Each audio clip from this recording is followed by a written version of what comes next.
I'm so excited to have you. We've been long friends, and I think and founder to PM. I'd love to hear you plug it, especially of your journey.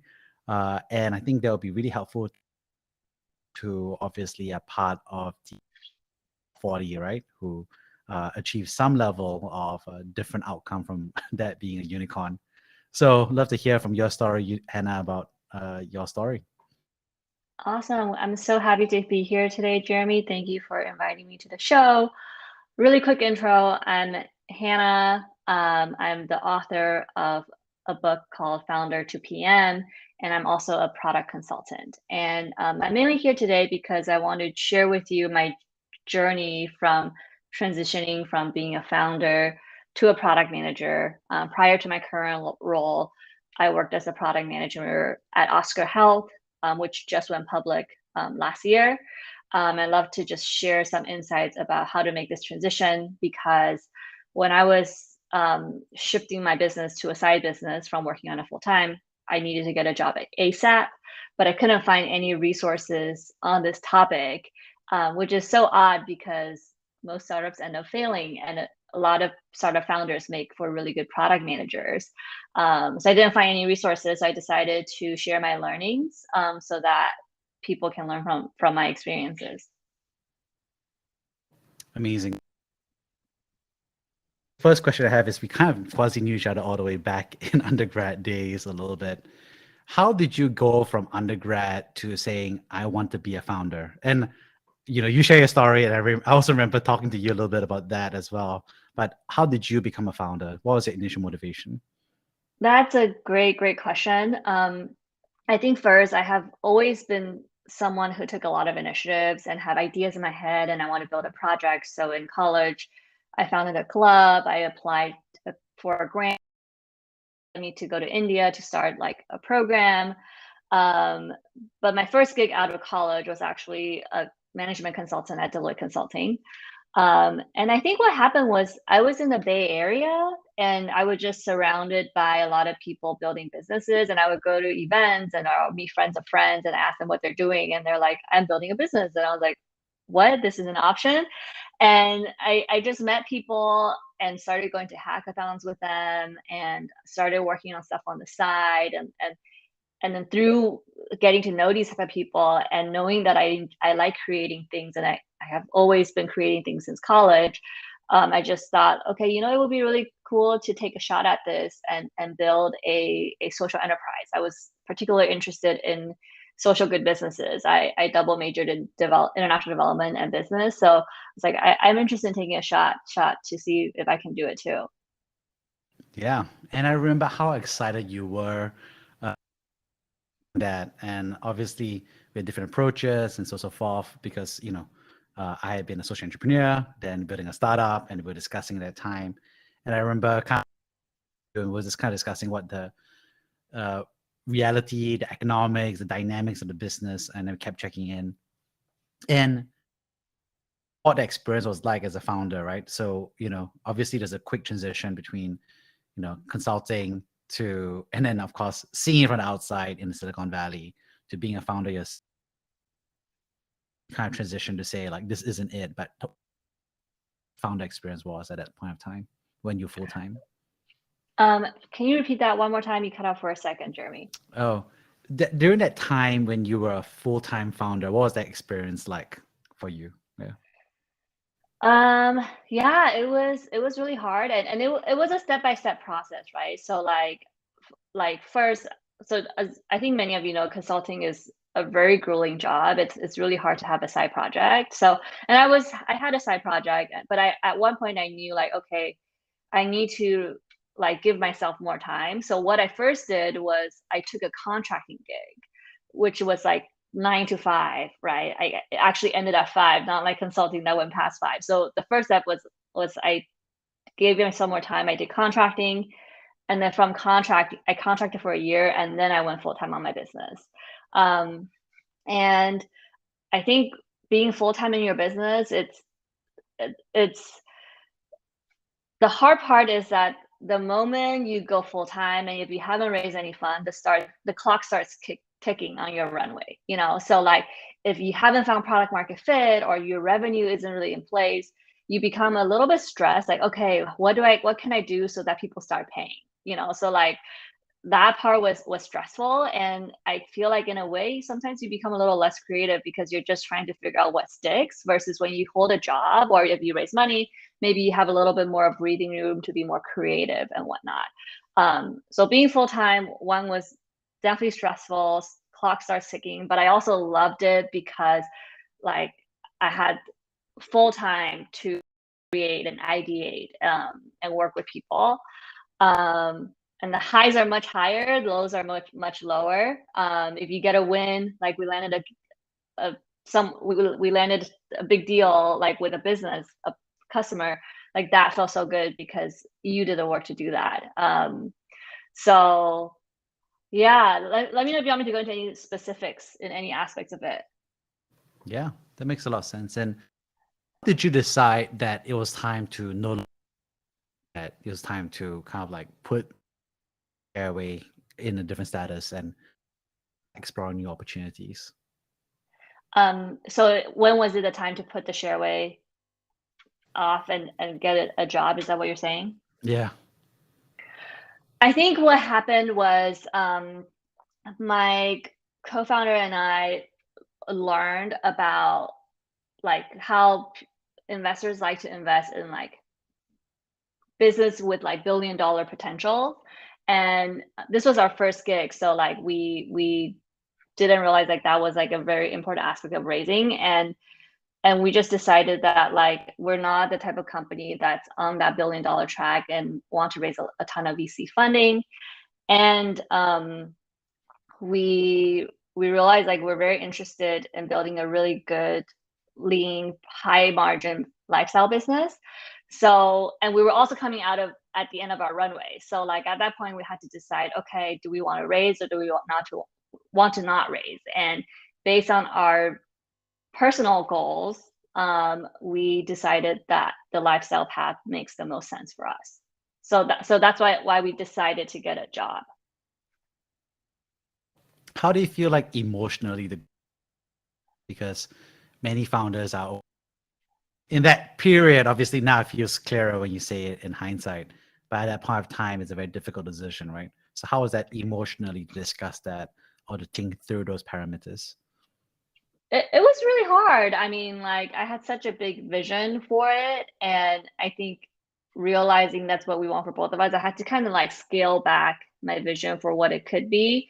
And I had put so much into it. So it's more like the realization this is not going to be what I imagined it to be, was really hard. And I definitely had like, it was a period of 2 weeks. I was like really sad every day. I like was crying, um, and but then like knowing that this is the right path for us. So it was tough.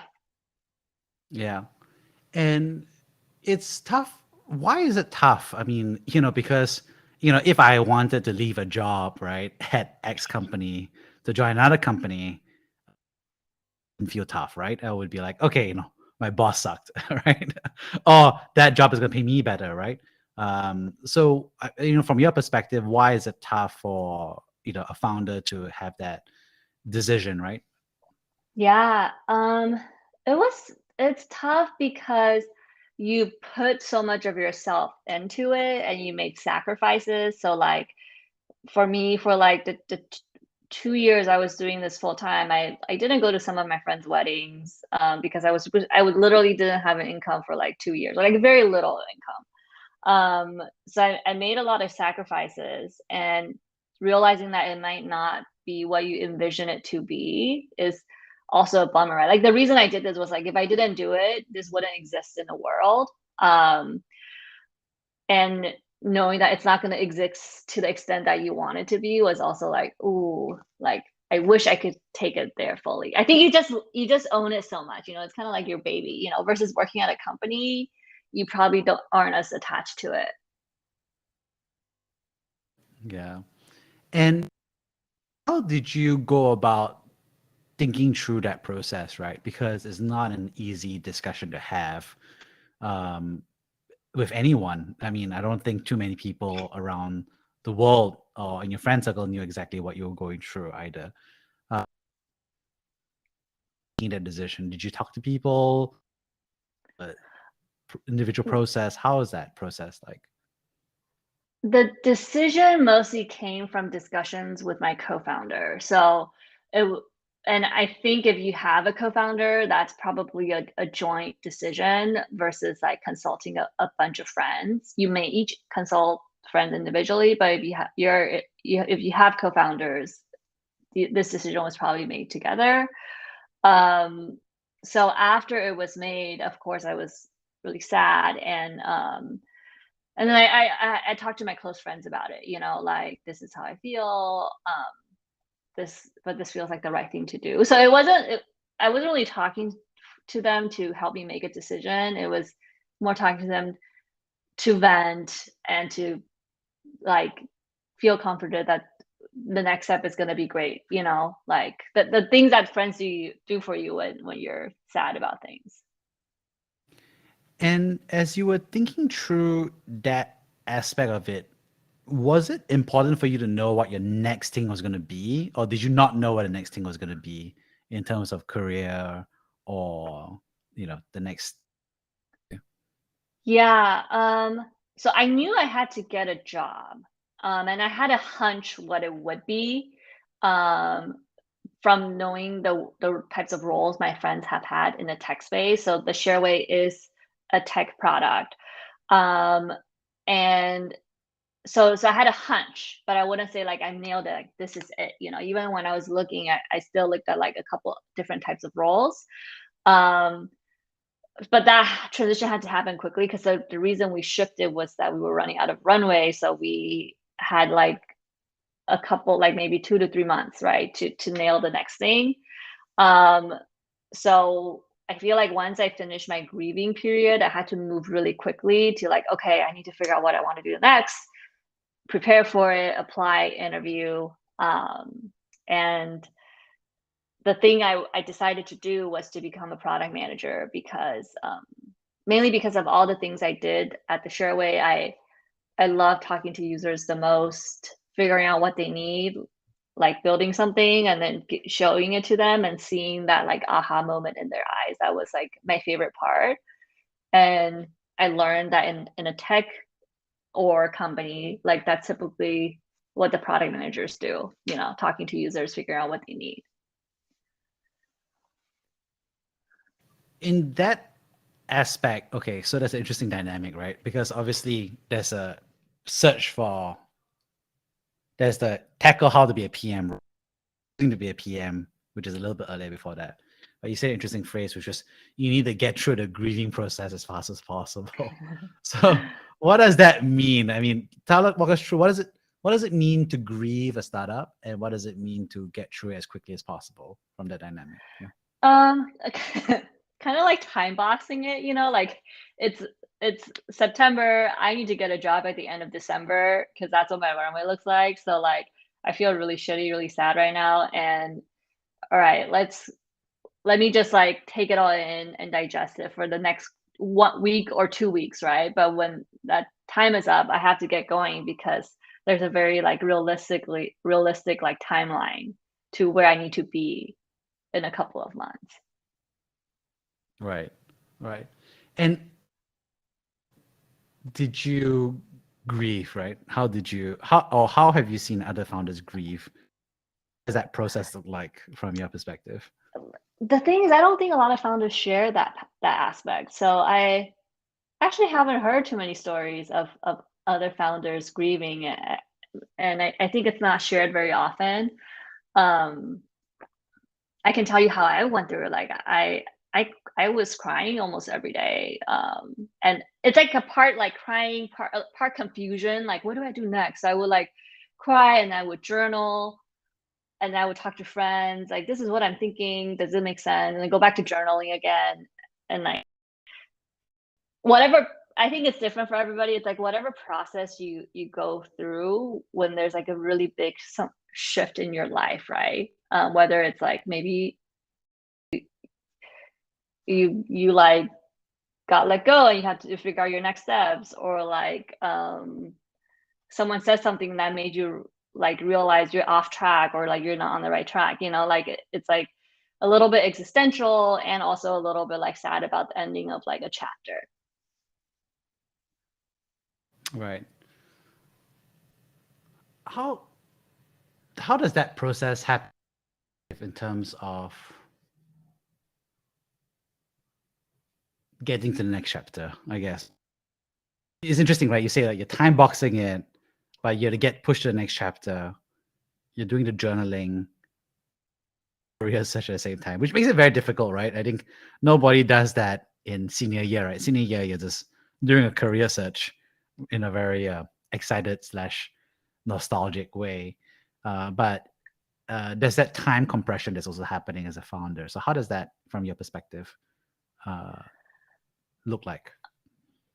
I I think the main thing is coming to terms of this is the next whatever, like figuring out what the next thing is for you and coming to terms like this is what's gonna look like this point onward. Like I don't think you just stop working on the startup, right? Like there's still stuff that I was like handling for a few months onwards, right? But instead of spending 40 hours a week on it, I'm now like doing 30, 20, 10, you know, it's like slowly reducing. But that moment when for that shift though, that like 1, 2, or 3 week period, right? When things feel like a mess, like I feel like the key is like coming to terms and deciding like, okay, this is the right thing to do, and it's time for me to move on, you know. And once you made that decision, you it's not like you just stop working on your startup. Like you might still have to close some loops, or maybe you're shifting it to a side business, right? So it's not fully like that's what we did. It wasn't fully shut down. It was just moving much slower. Um, so I think coming to terms, and once you decided that this is it, then creating like the next steps and the action items, right? Okay, how do I get this gig that I want, you know? So um, once I decided, it was like go mode, you know, and I think all the founders out there understand like what go mode means. Like you know exactly what you need to do and how to get there, and like use your grit and hustle, you know. Do you ever feel like settling to you? I mean, that's what that's right. Like, like after you've been a founder, it feels like you're settling, X, right? A PM to be something.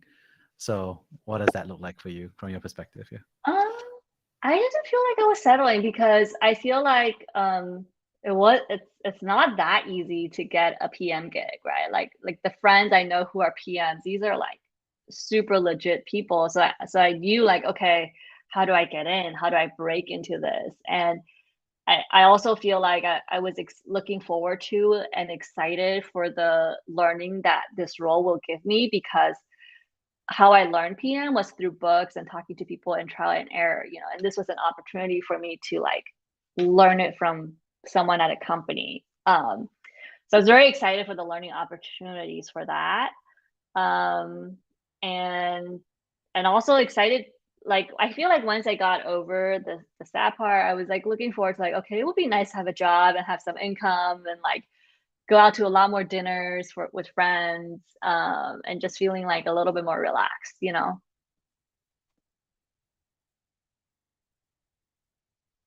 And how did you go about, looking at all of the different career opportunities, right? So you hadn't been a PM before, and now you were exploring PM as one of those hunches. But what was the range of career opportunities that you saw?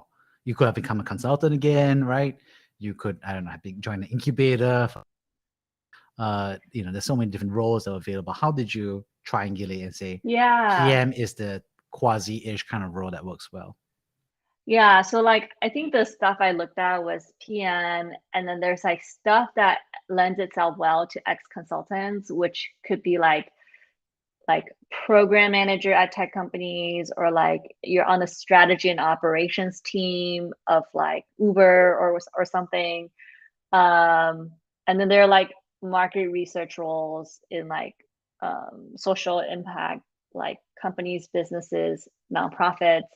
So I looked at all of these, and I think at the end of the day, it's like I like building products, and I really enjoy pulling together a team to build something.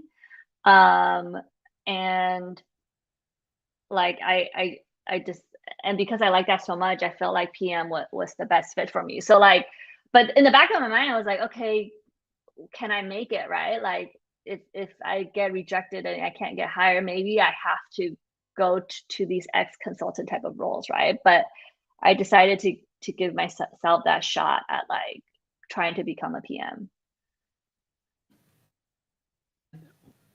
I remember kind of like catching up with you, and you said that actually becoming a PM was hard because of the bar, but also because of the translation dynamics, right, between founder to PM. Could you share a little bit more about what the challenges are of becoming a PM when you were a founder before?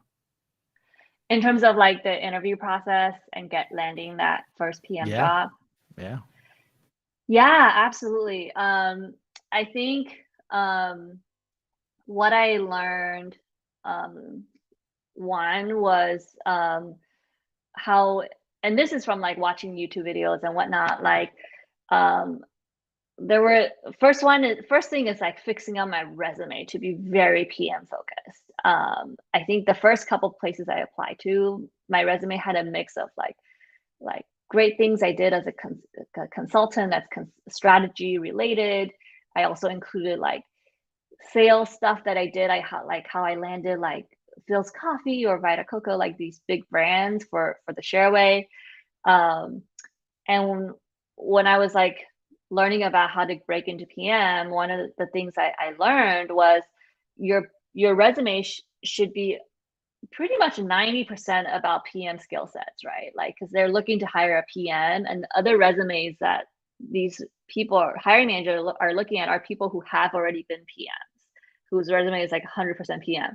So, what I had to learn to do was I need to take out like the sales and business development stuff I did. And just every skill set should reflect a PM skill set. Or so maybe the sales stuff, it's not, you have to reframe it in a PM skill, right? So I had to do that huge cleanup. That was one thing that was important. Um, the other one item that I learned was you need to find like not let rejections bog you down. I think like just as how like investors kind of like pattern match people they want to fund. Like hiring managers also have pattern recognition, right? Maybe they just like to hire people who have been PMs before, or people who have worked at these companies previously before coming here. So one thing is to find the right company. So like there are going to be a percentage of companies that don't like to hire founders, or like they want to hire people who have been a PM in the past. So like don't like get hung up on like the ones that just like flat out reject you without even getting to know you. Um, and then another one that was a challenge was like figuring out how to answer those interviews, and giving myself a PM crash course to learn how to talk about my experiences in a way that they will understand. I can give you an example there, but I want to pause because I feel like I talked for some time, and see if you have any other questions before I go there. What's interesting is that you mentioned that companies founders and some may not want to recruit founders. I think the converse of that, a founder may be thinking themselves is, what are the biases, or why would I be in a good position to apply for a job versus why would people think I'm not a good fit for a job? I'd just love to hear actually a little bit more about that before we go into the tips of that. Yeah. So in terms of like what types of companies will be like good fits for ex-founders looking to become PMs, like what I've learned is startups like ex-founders a lot more, because if you're a PM at startups, you usually have to wear multiple hats, right? And as a founder, you've done so many things, right? But then if you're really interested in like big companies, like Google or like Amazon, like one angle to approach roles at bigger companies is to look for ones that are looking like where it's like you're the PM of a new product, um, or you're the PM responsible for discovering like a new market or figuring out product market fit for this thing, right? So like um, after I got hired at Oscar, my hiring manager and my manager told me that the reason they hired me was because the role I took up was a lot more ambiguous. Like you kind of had to like figure out how to navigate things, not super clear. And they felt like I would be the right fit versus other candidates might feel like very phased out by the ambiguity of it. So they prefer it when there's more ambiguity, so a founder needs to kind of like converge on it and figure it out, versus companies that are much more structured and would prefer someone who has much more PM experience already. Absolutely, So yeah. what does that mean? So in terms of your to that, In terms of my what? the language, the interviews, what you need to do differently. Yeah, so I'll give you one example. In this one interview, the interviewer asked me, tell me about your product development process. And this was what like earlier on. So like I was just like learning how to say things correctly in interviews. So I would just have, like I talk to users, figure out what they need, go back and talk to my co-founder, build an MVP really quickly, and then I show it to the users again and get their feedback. And then we come back and brainstorm again and improve on it and show it to the user. Like zero PM vocabulary in there, like now that I've been a PM at Oscar, like how I would answer that question now is first, I would conduct quantitative and qualitative research about what the user's needs are. Quantitative, I could run surveys. Qualitative, I could run like moderated interviews to understand their needs. From there, I will draft up the key takeaways and the learnings. And if I want my team to be super involved, I can host a sprint group brainstorm where I can collect ideas from my whole team of engineers and designers on what the solution should be. Then we will figure out our direction. And as a PM, I will write the product requirement spec and then share that with the engineers to get their feedback and iterate on the product requirements until it's final. And once it's final, work with the tech leads to break it into multiple sprints to see how long it would take. And once that is in build, working with product marketing to figure out how to launch it and set the correct metrics on how we would measure success, work with data scientists to figure out what those metrics are and to tag the analytic events correctly. And then once it launches, gather feedback to see if we met our success metric. So it's like so different than what I just said, the first version. Yeah, there's a huge difference. And I think that's also a huge hurdle, right, for a lot of founders to make that transition from language system A to language system B. So how should they go about learning it? I guess one of them is buying your book, Founder to Yeah. PM. You want to share a little bit more about why you wrote that and what it covers? Yeah, so I wrote that book because I realized like as a founder, you've done a lot of what PMs have done. It's like you're 90% there. You just need to spend 10 more percent to package yourself, like so it's like totally doable and totally possible. And I wrote this book because I want to give founders this confidence that they can do it and that they've done the work of what a PM does. So this book is essentially my tips on like how do you package yourself, how do you get there. So the sections in the book are one, like get your resume right. So I have a few tips about like what are some keywords to use, how to structure your resume and whatnot. The second section is like finding the right company. So like this is stuff I've learned about which companies tend to be the right fit. And then the third section is about how do you land the interviews. So like this is about hustling, about like referrals, about how to just like get that foot in the door. And then this last section is how to prepare for your interview. So this one I talk about like giving yourself a PM crash course, learning how to answer these questions. Like that example, I gave that example in my book, right, about how to answer that question. So there are like a couple more like key questions where I share with you like the before and the after, like so you could kind of see how I reframed my experience to sound in a way that's much more PME. So I wrote this book because I really want to help other founders. And in terms of how to give yourself a product crash course, I share this in there. There are several books inspired by Marty Kagan. Cracking the PM Interview is another good one. Sprint, I think from people at Google, and lots of product videos online that you can watch. And I also went to product events where like product leaders will talk about how they do certain things. And those events are great because you learn how they talk about things and what are the words that they use. So yeah. Amazing. And when you think about that transition, what's interesting for me is time flies, right? So you became a PM. What was it like when you became a PM? So you successfully closed the PM role, you got the job. How do you feel to have that offer? Let's start with that.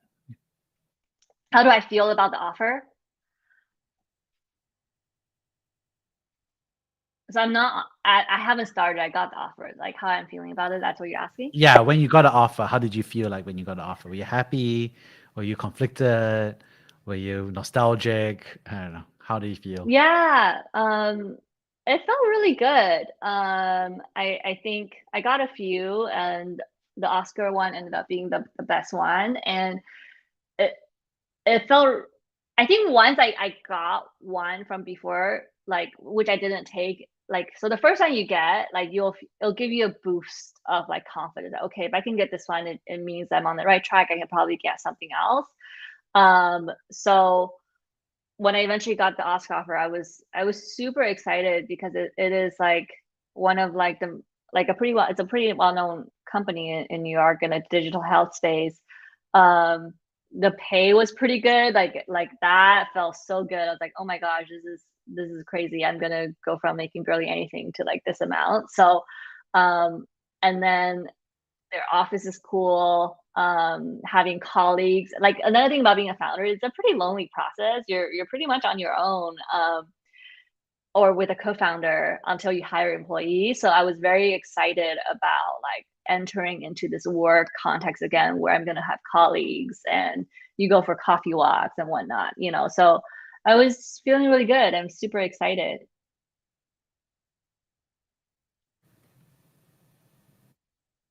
And when you started that process, time flies, right?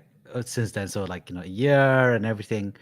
And then one thing is that I think your past company, obviously, you learn about how the past company is with a different eye, right?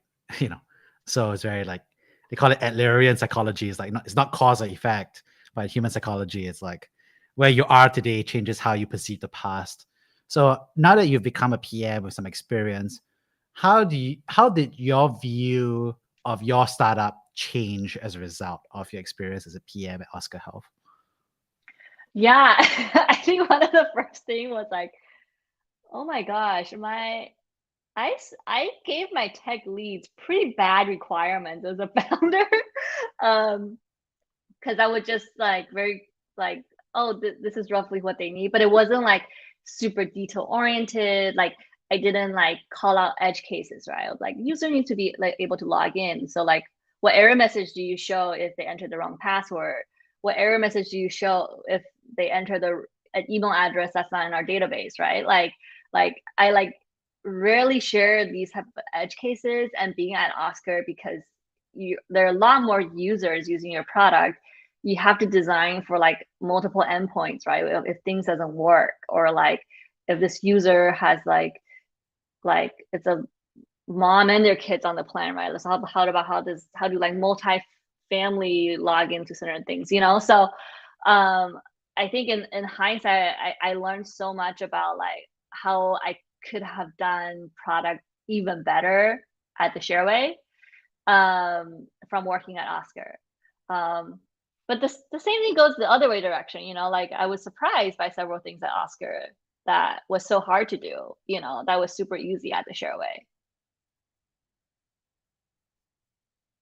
Do you have any examples of what that is? Yeah. Yeah, so I thought I could just go into work. So I own the provider portal, which doctor offices use to interact with Oscar. So I thought like, okay, it's gonna be like the Shareway. I go out if I need to figure out what customers need, I just go and call them or I email them and I go to their office and I ask them. Um, but at Oscar, I learned that I have to work with marketing to schedule user research studies.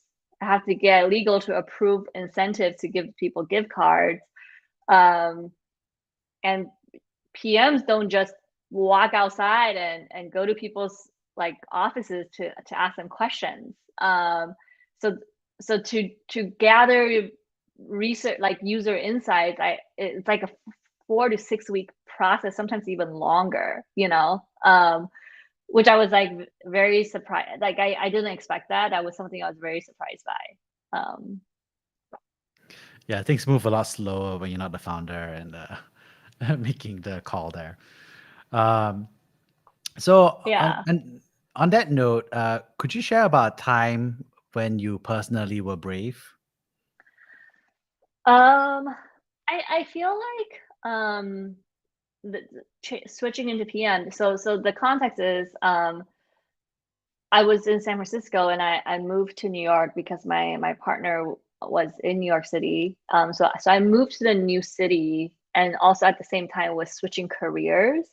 Um, and for those of you like when you switch careers, usually you need to lean on your network a lot more, right? So like it would have been much easier for me to switch into PM in SF because I have a big network there. Um, so it's about switching career and moving to a new city at the same time and like winding down my business. I felt like it was a lot of big changes all at once, like new city, new gig, winding down another gig. That wasn't just a gig, that was like your business.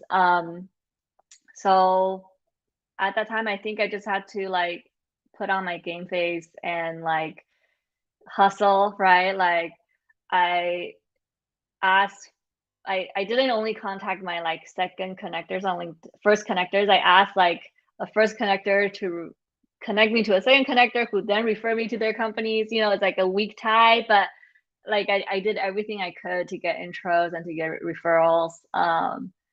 And I think the brave part was just taking all of these changes on all at once, and believing that like you can go through with it. Yeah, that makes a lot of sense. Um, and I think that's interesting, right? Because you had to shift cities, and obviously, you had a partner involved in a decision as well. Can you share with us some of the, reality of that, the texture behind that?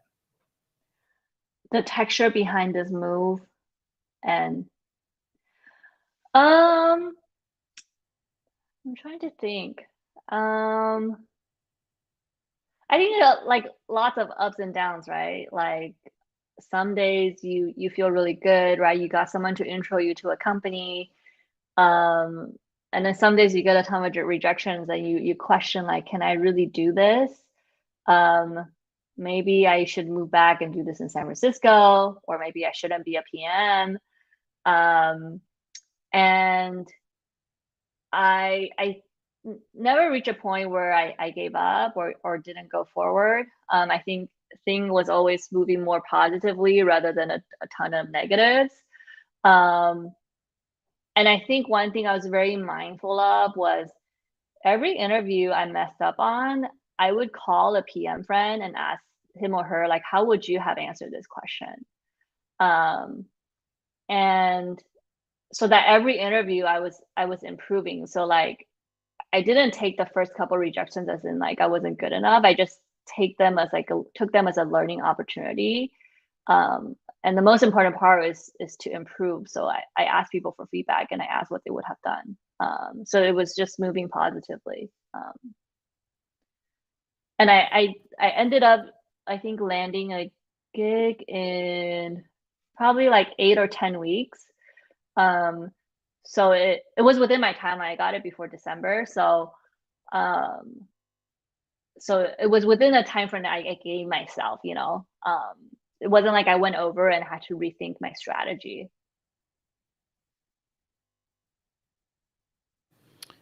And when that move happened, obviously you mentioned that you had a partner as well. How was your partner involved in all these decisions? You know, Yeah, good and the bad. Yeah. he was so supportive. So he was going to grad school here, so he let me stay at his place, which was so helpful because I was low on runway and I was looking for a new gig. Um, he like didn't give me like, you only stay here for 2 weeks, or like he didn't give me like a time box or anything, you know. It was just like being supportive about like helping me find a gig. Um, and then when I was like closing, like winding down the showway, like I was crying, and he was one of the person I called the most to when I was feeling down. So that was so helpful. So um super super supportive partner. Yeah. Awesome. Well, you know, on that note, I'd love to kind of like paraphrase, I think, the three big themes that I've got from this conversation. The first, thank you so much, is sharing, I think, the founder to PM journey. So why did you Mm-hmm. decide to be a founder? What was it like as a founder? What was it like to decide to kind of like phase down the startup? What was it like to grow and talk transition to a PM, how you got prepared, how you became a PM, and what you learned as a PM, both the good and the bad, versus being a startup founder. So I love that whole transition and walk through. So that was really helpful. The second, thank you so much. I call it, the grief time box. So grieving, obviously, and how you went through that on a personal experience, but also having to time box that in a very deliberate and structured way in order to be reflective, obviously, of the actual runway, but also of the reality of the world that you had to handle. And lastly, I think thank you so much for professional advice around how to structurally change the way you change your language, but also your approach and your resume and your interview process, so that you're actually able to make that leap from the founder to, you know, a non-founder role, and in within that context of non-founder roles to be a PM. So thank you so much for sharing all of your knowledge with everybody today. Absolutely. I'm so happy to be here, and thank you for asking so many thoughtful questions.